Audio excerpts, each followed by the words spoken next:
बिस्मिल्लाहिर्रहमानिर्रहीम अस्सलाम वालेकुम। बेटा जी, इस वीडियो में हम न्यूटन के मोशन के कवानीन के मुतालिक बात करेंगे और स्पेसिफ़िकली ख़ुसूसी तौर पे सिर्फ पहला ही जो कानून है उसकी बात करेंगे इस वीडियो में। न्यूटन पहला साइंसदान था जिसने मोशन के कवानीन मुतारफ़ करवाए। ये न्यूटन के मोशन के कवानीन कहलाते हैं।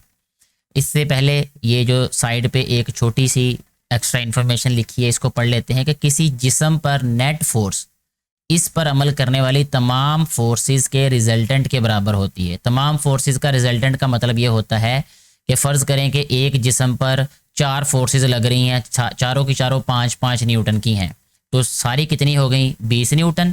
ठीक है, तो जिस्म पे जो नेट फोर्स है वो 20 न्यूटन लगेगी। ठीक है जी, इसका ये मतलब है। न्यूटन का मोशन का पहला कानून, न्यूटन का मोशन का पहला कानून साकन अजसाम, साकन का मतलब होता है एक जगह पे रुके हुए जो हरकत में ना हो, या यूनिफॉर्म स्पीड से ख़त मुस्तकीम में।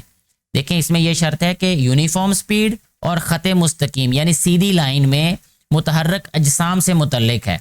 न्यूटन के पहले कानून के मुताबिक अगर कोई जिस्म रेस्ट में है तो वो रेस्ट में ही रहता है, बशर्त ये कि इस पर कोई नेट फोर्स अमल ना करे।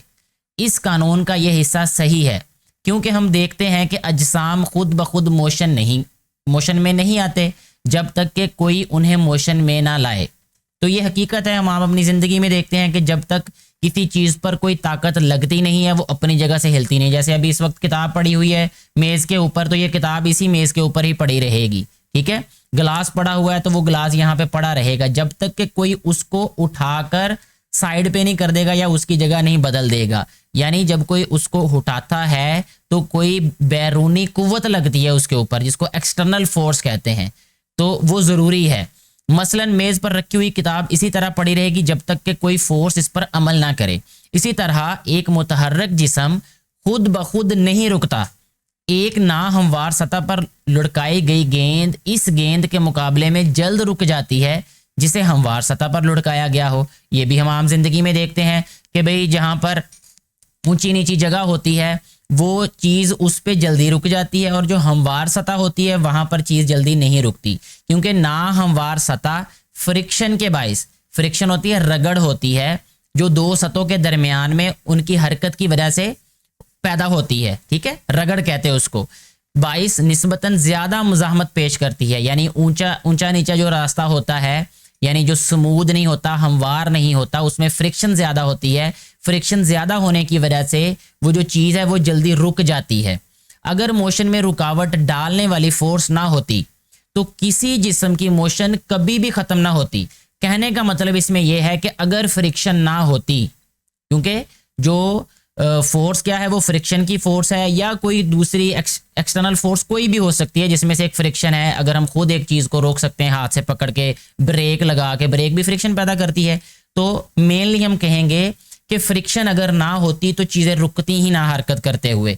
लिहाजा न्यूटन के मोशन के पहले कानून को इन अल्फाज में बयान किया जा सकता है कि हर जिस्म अपनी रेस्ट की हालत या ख़त मुस्तकीम में यूनिफॉर्म मोशन को जारी रखता है, बशर्त ये कि इस पर कोई नेट फोर्स अमल ना कर रही हो। नेट फोर्स का मतलब कोई भी बाहर से ताकत, वो फ्रिक्शन हो सकती है, वो आगे से कोई आने वाली गाड़ी हो सकती है, गाड़ी मतलब कोई टक्कर हो जाए तब भी वो रुक जाएगी, या अगर इंसान की सूरत में बात करें तो इंसान को आगे से कोई रोकेगा, उसके पाँव में और ज़मीन में होने वाली उसकी जो फ्रिक्शन है वो उसको रोकेगी।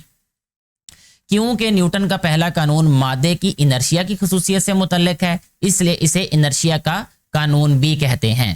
ठीक है, हम देखते हैं कि जब बस का ड्राइवर अचानक ब्रेक लगाता है तो खड़े हुए मुसाफिर आगे की तरफ गिरने लगते हैं। उसकी वजह यही है कि मुसाफिरों के जिस्म का निचला हिस्सा तो बस के साथ रुक जाता है, जबकि ऊपर वाला हिस्सा अपनी मोशन को जारी रखता है, इसलिए वो आगे की तरफ गिरने लगता है।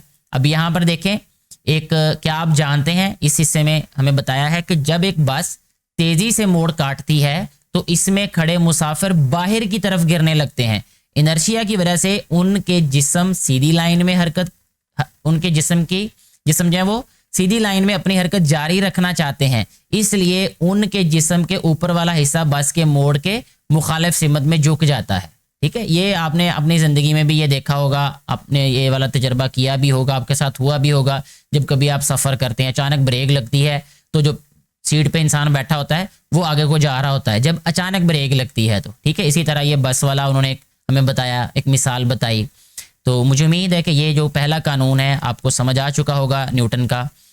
फिर भी कोई सवाल हो आपका तो नीचे कमेंट करके पूछ सकते हैं आप। मैं अपने इल्म के मुताबिक आपको मुतमईन कुन जवाब देने की पूरी कोशिश करूँगा। शुक्रिया।